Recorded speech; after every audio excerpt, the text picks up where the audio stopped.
Okay, picking up from the intro of this recording, the Buddhist line of things. Do you see the Buddhist has got very close to realizing that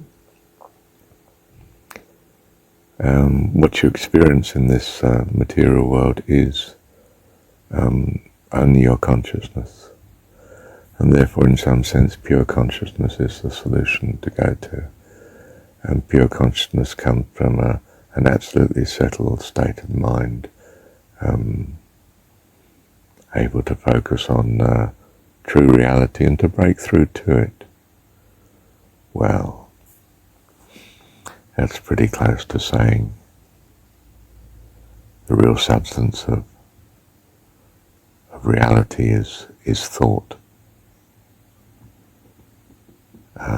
That's pretty close to saying this is life eternal, to know the being the only true God, whatever that true God is, whether it's still in some sense what we think of as a person or values, or whatever a person who truly is. And the Buddhist would say, well, it's just the focus of causes and effects, and therefore is in some general equilibrium situation or general interrelating situation, all are one, or all are intermingled, mixtures of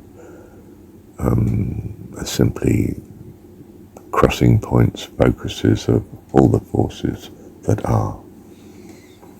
The true reality is something a bit different to what we're imagining as the conventional reality. But that in some sense it's all thought. I think it's close to that. And I think Christianity at heart is too. What we might say is very distinct could be something like the oneness in Buddhism and perhaps from Hinduism is that there's one being, one person. And Buddhism claims that this is not a person, this just is whatever it is. True reality is not what the universe appears at all. And in Christian terms we say, well, reality is this experience before the day of judgment, or before we experience the fullness of heaven, but that in some sense heaven is the full reality, and that we maintain an individuality, that the individuality is maintained in heaven. And perhaps from a Buddhist point of view we say, oh well, yes, in the lower heavens, but not in the upper heavens where everything is one.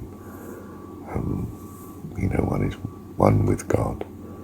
And Christianity has the notion that you can be one with God but still a distinct separate entity called a person. And that's of course an individualism that's very attractive in a sense in what was the 20th century and perhaps in some degree for the last 2,000 years. It's the big change that Western religion had compared to traditional religion of the East, say, Hinduism and so on. Let me have a pause a minute. Yeah, I will listen on to this recording, see if I need to add more to this in a sense. Thank you, Heavenly Dad.